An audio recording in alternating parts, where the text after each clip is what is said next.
L'objectif principal d'une rencontre de la communication publique, c'est d'être pratico-pratique. Donc c'est de répondre par des solutions concrètes que les participants vont pouvoir utiliser dans leur métier dès lundi, dans leur domaine respectif. Le printemps de la presse parce que nous pensons que justement ce secteur d'activité très important par rapport à la communication publique est en pleine révolution. Le prix de l'information, les nouvelles formes d'information, la capacité de chacun à produire de l'information, la plus-value des journaux. Nous pensions que c'était très intéressant dans la mesure où la presse est un des interlocuteurs des communicateurs publics. Mais le journalisme est en train de vivre des périodes de bouleversement que tout le monde connaît mais qu'on ne perçoit pas toujours sur toutes ces dimensions. On a beaucoup insisté ici sur ce qu'on appelle le data journalism, le journalisme de données, qui consiste à utiliser des données qui sont à disposition, notamment auprès des pouvoirs publics, mais aussi auprès d'associations, d'universités par exemple. C'est un des chemins que le journalisme visite aujourd'hui pour essayer de renouveler ses pratiques. Les blogueurs en général ne font pas de l'information. On parle des blogs d'opinion.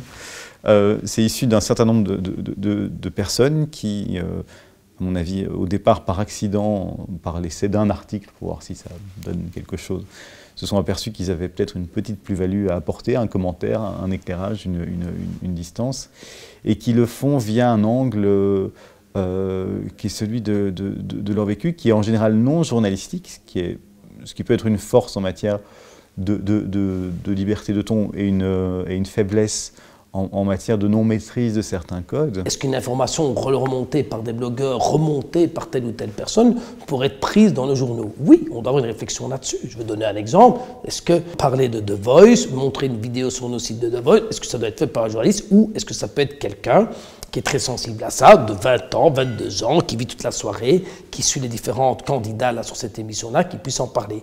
Je pense que oui. En 5 ans, les choses ont extraordinairement évolué.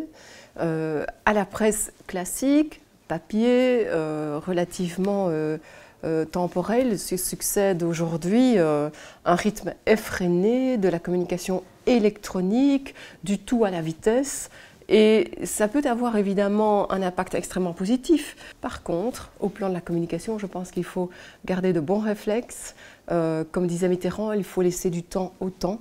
Moi, je travaille essentiellement avec des attachés de presse de ministres, des attachés de presse d'OIP. Donc on attend la plus grande clarté. On attend aussi qu'ils ne nous donnent pas des infos quand eux ont décidé que c'était le moment, que c'était l'instant, qu'il allait avoir la photo du ministre dans le journal. Donc quand on a une question, on aime aussi qu'ils y répondent. Après, on peut comprendre que c'est peut-être pas le moment pour X raisons, mais on est en droit d'attendre, en tant que citoyen, en tant que journaliste, des réponses claires. Il y a le profil des journalistes, qui est assez facile à gérer puisque c'est notre travail, c'est le cœur de notre métier.